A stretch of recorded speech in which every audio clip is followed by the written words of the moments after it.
Because I was doing my liver cleanse this week, and this always comes up. Someone said, well, what if you have the MTHFR variant? Well, a lot of us do. It's super common. I would say 50 to 70% of people that I look at have some kind of variant. I call it the mother you-know-what gene.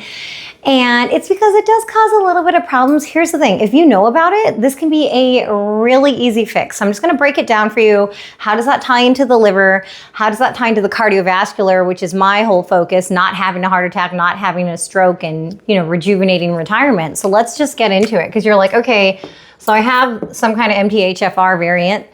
Sounds like an issue. Like, do I freak out? What do I do? What does this even mean, right? Well, it means that you have decreased methylation, which probably means nothing to you because you're probably in real estate or I don't even know, right? So here, let's break it down, okay? This is where I like to focus a lot. It means that you're going to have a tendency to stack homocysteine. Why do you care? Well, this is why I care, and probably why you would care too, is because when we stack homocysteine, then we stack plaque in the arteries, which can lead to a major event, which is what we're trying to avoid, and we will avoid, okay?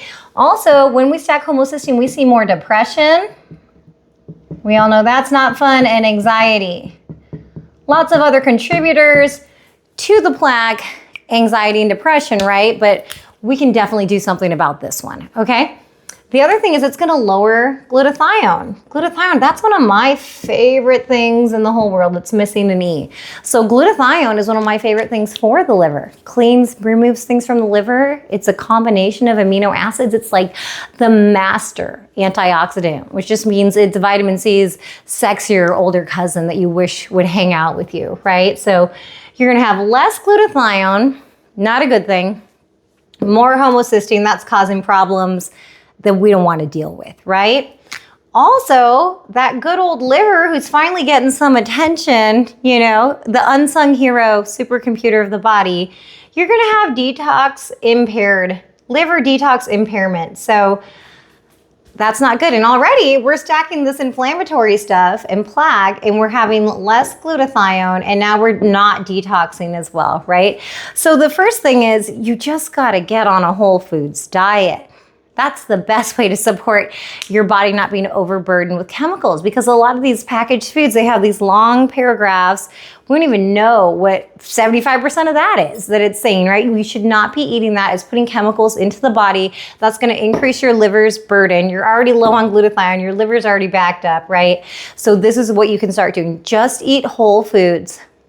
And this might sound really nerdy, but bless your food every time you eat. Because if you can't get grass-fed, grass-finished, pasture-raised, even if it looks like whole food, in modern days, it's still probably got a lot of stuff in it that's going to be taxing the system and the liver, right? So start with whole foods.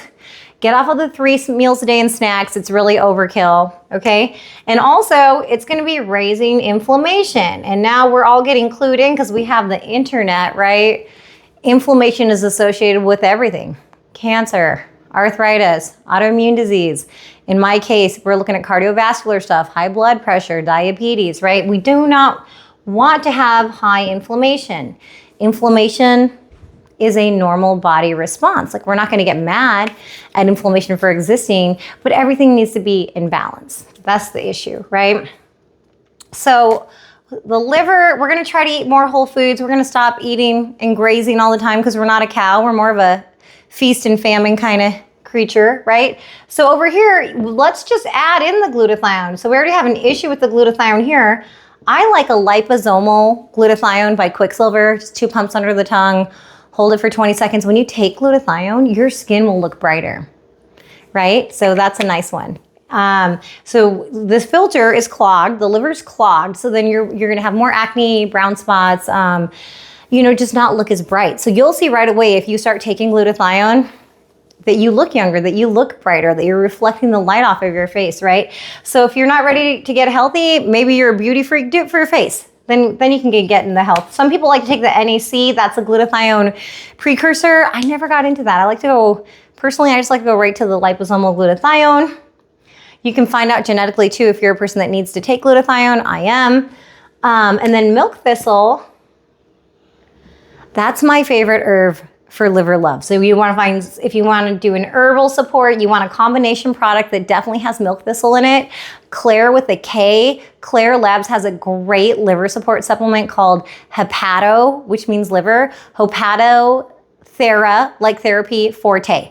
Awesome. I've had people's varicose veins go away. It is super awesome. I mean, and I do alternate between the two, but my ride or die liver support is going to be that liposomal glutathione. And then I do the quarterly liver cleanses, which is a whole process. Don't jump right into that. I have some videos on that process, but you need to detox and disinflame and be ready for that deeper liver cleanse. But yes, you do need one. Just don't jump right in, is what I'm saying. Okay, so all right, I got this MTHFR variant.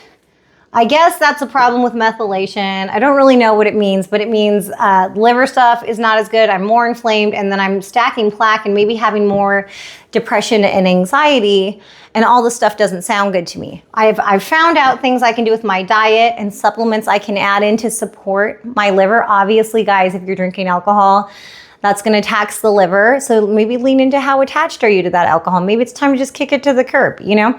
And then there's some simple supplements for these MTHFR variants, right?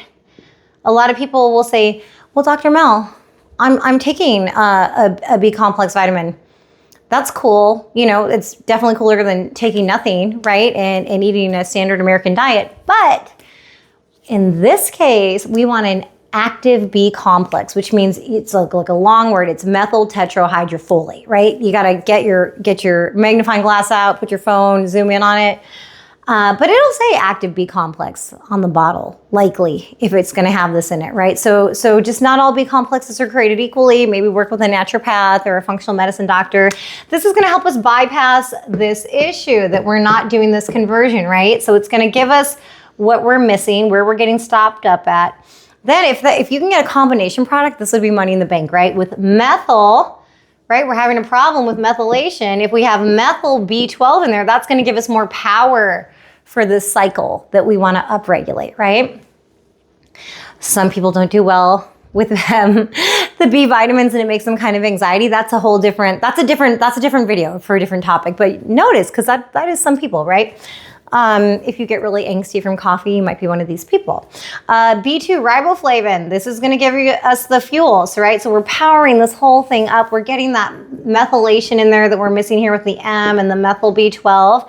And then we can also do TMG for backup methylation, right? So this would be like your dream team. If you have an MTHFR variant, and get a high quality combo product with everything in there and make your life easy. And here's the thing. If you're one of these people, which you probably are because most people are, right? Then this active B complex situation needs to be one of your ride or die supplements. This isn't one that you're going to get, oh, I'm taking too many supplements, I'm going to kick this one to the curb. You can probably kick a lot of them to the curb. I know people go down the YouTube rabbit hole and end up on 40 supplements. If you work with me, please bring those in and we're going to figure out what's overkill. But this is one that you're going to want to keep in the cycle because your body genetically is going to want that. So we don't end up with this and all of these problems, liver, glutathione, plaque, inflammation, right? Does that make sense? I hope this was helpful. I'm Dr. Mel. I'm a naturopathic medical doctor, and I love helping people that don't want to have a heart attack or a stroke. So even if it seems like there's a family history, it's more lifestyle over genetics, and we can find out what genetics we need to make adjustments for, and you can actually rewrite your family health legacy, starting with you. Thank you.